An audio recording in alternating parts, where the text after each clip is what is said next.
Good evening मित्रांनो, नमस्कार. 3 दिवस झालेत. मी एक रेंज तुम्हाला सांगितली होती निफ्टी आणि बँक निफ्टीची. त्या रेंजमध्ये मार्केट गेलं, पण तिथनं आपल्याला पुन्हा प्राइस रिजेक्शन बघायला मिळालं. शेवटचा वीक आहे, क्रिसमस आहे, न्यू इयर आहे, एफ-आय आहे, सुट्टीवर आहे. मागचे 4 दिवस झाले त्यांची सेलिंग अजूनही चालू आहे.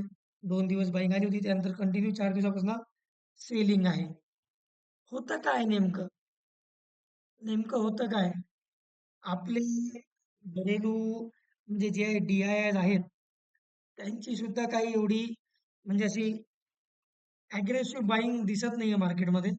ते सुद्धा आता विचार करतायत, की ओके ठीक आहे. एफ-आय सुट्टीवर आहे, तर चला आपणही न्यू इयर मनवून घेऊ. थोडे आपणही सुट्ट्या मारून घेऊ. पण रिटेल ट्रेडर्सचं काय? रिटेल ट्रेडर्सनी पैसा कसा कमवायचा? त्यांनी असं काय केलं पाहिजे, की पैसा बनला पाहिजे? तर मी तर एकच सांगेन मित्रांनो, मार्केटमध्ये व्होलॅटिलिटी नाहीये, व्हॉल्यूम्स नाहीयेत. हां, प्रॉफिट बुकिंग नक्की बघायला मिळतीये. इथे बघा तुम्ही 18 डिसेंबर पासून ते जवळ-जवळ समजा 3 दिवस 22 डिसेंबरपर्यंत जी काही खरेदी आली होती, जवळ-जवळ तुम्ही लो जर बघितला तर 25,726 इथून ते 26,233 ह्या 500 पॉइंटमध्ये जी एक बाईंग खरेदी आली होती ना, बस ती प्रॉफिट बुक करतायत लोकं. न्यू इयरच्या याच्याने म्हणा, न्यू इयर आहे म्हणून किंवा क्रिसमस आहे म्हणून, सुट्ट्या आहेत म्हणून. ओके. तर मार्केटमध्ये सध्या असं काही नाहीये, की बाबा रिटेल ट्रेडर्सचा पैसा सध्या तरी बनण्याचे चान्सेस नाही. जे स्मार्ट ट्रेडर्स आहेत ना, त्यांचा पैसा नक्की बनतोय. कारण ते थोडी रिस्क घेऊन ट्रेड इनिशिएट करतायत. रेजिस्टन्सला प्राइस रिजेक्ट झाली, की ते पुट ऑप्शन बाय करतायत आणि जर त्यांना जर सपोर्टला एखादा बाय ट्रेड बघायला मिळतोय डे सेशनमध्ये, तर ते तिथं हिम्मत करून स्टॉप लॉस लावून ते सपोर्ट लेव्हलवरती एक कॉल ट्रेड किंवा कॉल ऑप्शन जे ते बाय करण्याची रिस्क घेत आहेत. त्यांचा सध्या पैसा बनतोय. पण जे रिटेल ट्रेडर्स आहेत, जे व्हॉल्यूम्सवर डिपेंड करतात किंवा मूव्हमेंटवर डिपेंड करतात, प्राइस ॲक्शनवरती डिपेंड करतात. ओके. तर त्यांचं थोडंसं सध्या त्यांना ट्रेड मिळत नाहीये. ओके. तर आज बघूया आपण. आज असंही या वीकचा शेवटचा शुक्रवार होता. ओके. आता हे वर्ष संपायला फक्त 3 ट्रेडिंग सेशन बाकी आहे. सोमवार, मंगळवार, बुधवार. तर आपण बघूया, की आज एफ-आय-एस-डी-आयची ॲक्टिव्हिटी काय होती? काही महत्त्वाच्या न्यूज आहेत का, की ज्या आपल्याला पुढच्या वीकमध्ये ज्या आपल्याला इम्पॅक्ट करताना दिसतील? ओके. त्यानंतर सेक्टोरियल इंडायसेसमध्ये काय आहे ते आपण चेक करूया. त्यानंतर ब्रॉडर मार्केटमध्ये आज काय झालंय ते पण चेक करूया. चला आपण व्हिडिओची सुरुवात करूया. त्याआधी मी माझा परिचय करून देतो. मी मयूर 10 वर्षापासून मागच्या स्टॉक मार्केटमध्ये मी काम करतोय आणि मी खूप विद्यार्थ्यांना स्टॉक मार्केट शिकवलंय. माझे विद्यार्थी बरेच आता स्टॉक मार्केटमध्ये काम करतायत. कोणी ऑप्शन ट्रेडिंग करतंय, तर कोणी स्विंग ट्रेडिंग करतंय. कोणी डिलिव्हरी बेस्ड बाईंग करून पैसा कमवतंय. ओके. तर मार्केटमध्ये जर तुम्हाला पैसा कमवायचा असेल, तर तुम्हाला शिकणं गरजेचं आहे. नुकसान होतं. 100 नाही 200% नुकसान होतं. पण ते कोणाचं? जो न शिकता मार्केटमध्ये पैसा कमवण्यासाठी उतरतो त्या व्यक्तीचं. ओके. तर चला आपण सुरुवात करूया. तर आपण सगळ्यात आधी बघून घेऊया, की आज एफ-आय-आयजनी काय केलंय. तर तुम्ही इथे बघू शकता हा डेटा. आज 26 तारीख आहे. ओके. एफ-आय-एसने आज जास्त नाही, पण 317 करोड रुपयांची त्यांनी कॅशमध्ये सेलिंग केलेली आहे. ओके. आणि डी-आय-एस जे आहे आपले, तर त्यांनी 1772 करोड रुपयांची कॅशमध्ये बाईंग केलेली आहे. एफ-एन-ओचा आकडा आला का बघून घेऊ. तर एफ-एन-ओचा आकडा जो आहे, तो आलेला आहे. त्यांनी स्टॉक फ्युचर्समध्ये एफ-आय-एसनी 1166 कोटींची बाईंग केली आहे. आणि इथे थोडेसे समजा स्टॉक ऑप्शनमध्ये त्यांनी 119 करोडचे जे आहे ते बाईंग केलेली आहे. ओके. त्यानंतर इंडेक्समध्ये बघू आपण. एफ-आय-एसने बघा इंडेक्स फ्युचर्समध्ये आज इंडेक्स फ्युचर्समध्ये त्यांनी सेलिंग केली आहे. 1130 करोड रुपयांची सेलिंग केली आहे इंडेक्स फ्युचरमध्ये आणि ऑप्शनमध्ये ओके.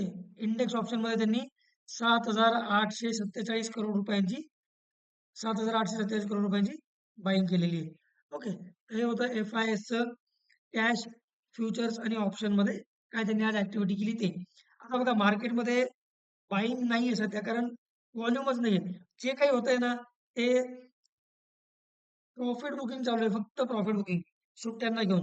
त्यामुळे व्हॉल्यूम तर आपल्याला समजा 5 जानेवारी नंतरच बघायला मिळेल. ओके.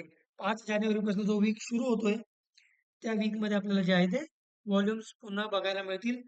ओके. कारण FIS त्याच्या सुट्टीवरनं वापस येतील आणि तेव्हा कुठं मार्केटमध्ये थोडंसं आपण हे करू असं गृहीत धरू शकतो, की व्हॉल्यूम्स वाढतील, व्होलॅटिलिटी वाढेल. ओके. आणि मार्केटमध्ये पुन्हा आपल्याला एक वरचा ट्रेंड बघायला मिळू शकतो. पण तो सर्वस्वी डिपेंड करेल आपल्या 2 महत्त्वाच्या लेव्हल्स होती. ते आम्ही पुढे सांगणारच आहे. व्हिडिओ शेवटपर्यंत बघा मित्रांनो. स्किप करू नका. मध्ये-मध्ये स्किप केलं तर तुमचं नॉलेज अर्धवट राहील आणि ते तुमच्यासाठी घातक आहे. कारण अर्धवट नॉलेजमुळे तुमचं मार्केटमध्ये प्रॉफिट नव्हता लॉस होऊ शकतो. ओके. तर बघा आता आपण जर पाहिलं ब्रॉडर मार्केटमध्ये काय दिसतंय? प्रॉफिट बुकिंग आहे मित्रांनो, प्रॉफिट बुकिंग आहे. ओके. निफ्टी नेक्स्ट 50 ही पण काहीच नाही 0.01% इन ग्रीन आहे. तर फ्लॅटच म्हणता येईल आपल्याला त्याला. ओके. ब्रॉडर मार्केटमध्ये प्रॉफिट बुकिंग दिसते. सेक्टोरल इंडायसेस जर पाहिले ना, तर सेक्टोरल इंडायसेसमध्ये निफ्टी मिड आणि स्मॉल कॅप ओके. IT आणि टेलिकॉम जे इंडायसेस आहे ना, तर तो इंडायसेस 1.12% मायनसमध्ये. त्यानंतर निफ्टी IT तो सुद्धा 1% मायनस. त्यानंतर प्रॉफिट बुकिंग आहे मेटल, कन्झ्युमर ड्युरेबल्स, त्याच्यानंतर FMCG आणि केमिकल. हे सेक्टर 0.01% टू 0.59% पर्यंत पॉझिटिव्ह आहे. बाकी सगळीकडे प्रॉफिट बुकिंग बघायला मिळते. ओके. तर त्यानंतर बघूया आपण स्मॉल कॅप इंडायसेस काय म्हणतो. बघा स्मॉल कॅपमध्ये 5 दिवसांच्या बाईंग नंतर आज कुठे थोडंसं त्याच्यामध्ये प्रॉफिट बुकिंग बघायला मिळाली आहे. ओके. तर आता मी तुम्हाला एक महत्त्वाचा रेजिस्टन्स मार्क करून दिलेला होता याच्यामध्ये 17,900चा. ओके. 17,900च्या वरती गेली तर आपण समजू शकतो की स्मॉल कॅप इंडेक्स आता बाईंग झोनमध्ये आलाय आणि तो आता नवीन हायकडे जाण्यासाठी तयार आहे किंवा प्रिव्हियस त्याचा जो लाईफ टाईम आहे तिकडे जाण्यासाठी रेडी आहे. मिड कॅप इंडेक्समध्ये 3 दिवस बाईक आली चांगली छान. त्यानंतर इथे एक हॅमर बनली होती आणि हे इथे एक कॅन्डलस्टिक पॅटर्न फॉर्म झालेला आहे. त्यानंतर पुन्हा आता सेलिंग बघायला मिळते. 20 डे एक्सपोनेन्शियल मूव्हिंग एव्हरेज अजूनही होल्ड केलेला आहे. ओके. जर याच्या खाली समजा क्लोजिंग आली 20 डे एक्सपोनेन्शियल मूव्हिंग एव्हरेजच्या खाली तर तो प्लेस कुठे मिड कॅप इंडेक्समध्ये 20 day exponential moving average 20 day exponential moving average माफ करा कुठे प्लेस आहे 60,217. त्याच्या खाली जर क्लोजिंग बेसिसवरती क्लोज झालं तर मग थोडंसं निगेटिव्ह सेंटिमेंट किंवा थोडीशी आणखीन सेलिंग प्रॉफिट बुकिंग आपल्याला बघायला मिड कॅप इंडेक्समध्ये मिळू शकते. ओके.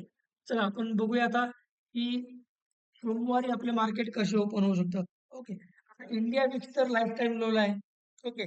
तर इंडिया विक्सच्या हिशोबाने आपल्याला जे आहे तर इथनं बाईक बनतीये. ओके.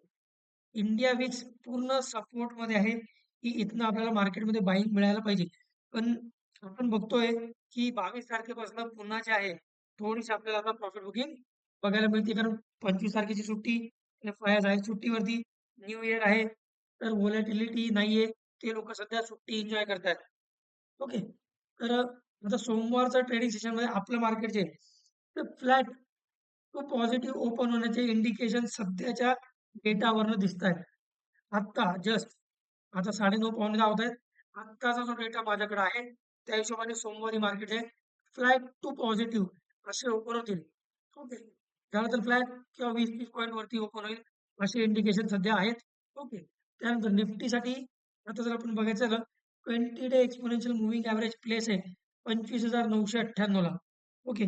आपला पहिला सपोर्ट आहे निफ्टीला. सोमवारच्या ट्रेडिंग सेशनसाठी 25,980 तो होल्ड केला तर पुन्हा बाईंग बघायला मिळेल. तो जर ब्रेक केला तर आपल्याला खाली निफ्टी 25,920 पर्यंत येताना दिसू शकते. पहिला रेजिस्टन्स निफ्टीला 26,110. तो जर क्रॉस करून होल्ड केलं तर 26,170 पर्यंत निफ्टी आपल्याला जाताना दिसू शकते. बघा मित्रांनो, मी तुम्हाला एक ट्रेडिंग स्ट्रॅटेजी सांगतो. ओके, सध्या प्रॉफिट बुकिंग आहे. ठीक आहे, मार्केट फ्लॅट ओपन झालं, वरती आपल्या रेजिस्टन्स जवळ गेलं.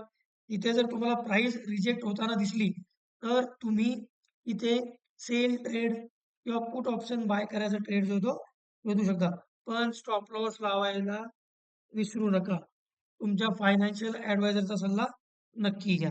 ओके, आणि जर समजा 25,980 जवळ जर तुम्हाला प्राइस रिजेक्ट होताना दिसत नाहीये, सपोर्ट मिळतोय तिथे प्राइसला 25,980 च्या आसपास, तर तुम्ही एक बाय ट्रेड प्लॅन करू शकता विथ स्टॉप लॉस. ओके, निफ्टीच्या लेवल्स मार्क केले तुम्ही. पहिला सपोर्ट 25,980, दुसरा 25,920. पहिला रेजिस्टन्स 26,110, तो क्रॉस करून होल्ड केलं 26,170. चला बँक निफ्टी बघूया. बँक निफ्टीचा 20 डेमाच्या खाली क्लोजिंग दिलेली आहे. ओके, थोडा बँक निफ्टी आता इथे वीक झालेला आहे, कारण 20 डे एक्सपोनेन्शियल मूव्हिंग ॲव्हरेजच्या खाली क्लोजिंग आलेली आहे. आता पहिला रेजिस्टन्स जर बँक निफ्टीला कुठला असेल सोमवारच्या ट्रेडिंग सेशनसाठी, तर तो आहे 59,140. ओके, 59,116 या प्राइसला 20 day exponential moving average place आहे. 140 जर क्रॉस करून होल्ड केलं तर 59,270 पर्यंत तुम्हाला बँक निफ्टी जाताना दिसेल.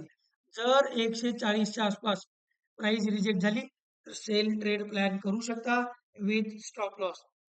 पहिला सपोर्ट बँक निफ्टीला आहे 58,870. ओके, तो जर होल्ड केला तुम्हाला पुन्हा पुल बॅक बघायला मिळेल. ठीक आहे, आणि तो जर क्रॉस केलं खाली तोडलं तर तुम्हाला निफ्टी जी आहे ती 58,730 पर्यंत येताना दिसू शकते. ओके, सेन्सेक्स बघून घेऊया. आता बघा, येणाऱ्या मंगळवारी म्हणजे 30 तारखेला ओके मंथली एक्सपायरी आहे निफ्टी बँक निफ्टीची. ओके, सगळ्या इंडायसेसची, स्टॉक ऑप्शन्सची, स्टॉक फ्युचर्सची. तर बघा, सेन्सेक्स बघायला गेलो आपण तर 20 डे एक्सपोनेन्शियल मूव्हिंग ॲव्हरेज जो आहे सेन्सेक्सचा, तो प्लेस आहे 85,031 ला, आणि आज सेन्सेक्सनी क्लोज दिलाय 85,041 ला. पहिला सपोर्ट जो आहे तो 84,910 आहे सेन्सेक्सला. तो जर होल्ड केला तर पुन्हा पुलबॅक बघायला मिळेल, पण तो जर ब्रेक केला खाली तर तुम्हाला 84,730 ही लेवल तुम्हाला सेन्सेक्समध्ये सोमवारी बघायला मिळू शकते. ओके, पहिला रेजिस्टन्स सेन्सेक्सला 85,150. तो जर क्रॉस करून होल्ड केलं तर तुम्हाला सेन्सेक्स जो आहे तो 85,270 पर्यंत जाताना दिसू शकतो. पण जर 85,150 160 ला जर तुम्हाला रिजेक्शन बघायला मिळालं रेजिस्टन्स जवळ, तर सेल ट्रेड प्लॅन करू शकता. जे आपले ट्रेडर जे आहेत, जे आपले दर्शक आहेत, जर ते सेन्सेक्समध्ये काम करत असतील तर. ओके, तर मित्रांनो, सोमवारी मार्केट आपलं फ्लॅट टू पॉझिटिव्ह ओपन होण्याचे संकेत सध्याच्या डेटावरनं आहेत. लेवल टू लेवल ट्रेड करा. व्होलॅटिलिटी नाहीये. FIS, DIS सध्या सुट्टीच्या मूडमध्ये आहेत. रिटेल ट्रेडर्सला माझा एक प्रामाणिक सल्ला आहे. जर ट्रेड नाही भेटला तर अवॉइड करा. रोज आपण ट्रेड केलाच पाहिजे असं आवश्यक नाहीये. जर एखादा चुकीचा ट्रेड घेऊन आपल्याला जर लॉस होत असेल तर तो लॉस घ्यायची गरजच नाही. थांबून जाऊ आपण, वाट बघू, काही हरकत नाही. सेटअप येऊ द्या, सपोर्ट लेवल, रेजिस्टन्स लेवल तो आपण मार्क करून ठेवा. मी सांगितल्याप्रमाणे तिथं बघा प्राइस ऍक्शन काय म्हणते. सपोर्टला प्राइस ऍक्शन पॉझिटिव्ह असेल, ग्रीन कॅन्डल बनतीये, सपोर्ट घेत आहे, बाय ट्रेड प्लॅन करा. जर रेजिस्टन्सला प्राइस रिजेक्ट होतीये, प्राइस खाली येते, तर तुम्ही सेल ट्रेड प्लॅन करा विथ स्टॉप लॉस. मी कोणालाही बाय सेल सल्ला सांगत नाही मित्रांनो. ओके, तर ही होते आज मार्केटनी कसं काम केलं, मार्केटमध्ये सध्या काय चालू आहे, आणि सोमवारी आपले मार्केट काय राहू शकतं. न्यूज कुठलीच निगेटिव्ह नाहीये. मी तुम्हाला तेच सांगतोय, न्यूज कुठलीच निगेटिव्ह नाहीये. त्यामुळे फक्त मी तुम्हाला जे सुरुवातीला बोललो होतो की निफ्टी बँक निफ्टीसाठी महत्वाचा लेवल मार्क करून ठेवा. महत्वाचा सपोर्ट आहे निफ्टीसाठी. ओके. तो आहे 25,700 ही लेवल मार्क करून ठेवा. आणि बँक निफ्टीसाठी 58,800. जर या दोन लेवलच्या खाली निफ्टी बँक निफ्टीने क्लोजिंग बेसिसवर होल्ड केलं तर थोडंसं मार्केट वीक होऊ शकतं. ओके. थोडंसं सेलिंग प्रेशर वाढण्याची शक्यता आहे. निफ्टीमध्ये 25,700च्या खाली, बँक निफ्टीमध्ये 58,800च्या खाली. या दोन सपोर्ट लेवल मार्क करून ठेवा. कारण 18 तारखेला इथूनच मार्केटने जोरदार पुलबॅक दिला होता. ओके. तर हे मार्क करून ठेवा मित्रांनो. तर मी अशी अपेक्षा करतो तुम्हाला मी दिलेली माहिती, आजचा व्हिडिओ आवडला असेल तर बेल आयकॉन प्रेस करा. आपल्या YouTube चॅनलला सबस्क्राईब करा. जेणेकरून असे महत्त्वाचे न्यूज, अपडेट्स आणि मार्केट आउटलुक तुमच्याकडनं मिस होणार नाही आणि तुम्हाला मार्केटमध्ये काम करण्यासाठी एक रेडीमेड माहिती मिळेल, लेव्हल्स मिळतील. ओके. तर आणि आणखीन एक विनंती आहे, जास्तीत जास्त आपल्या मराठी बांधवांपर्यंत मला हा व्हिडिओ पोहोचवण्यासाठी मदत करा. त्यांनी सुद्धा अर्थसाक्षर व्हावं आणि त्यांनी सुद्धा आपलं फंड आपण स्वतःहून मॅनेज करावं, ही इच्छा. धन्यवाद मित्रांनो. जय हिंद, जय महाराष्ट्र मित्रांनो.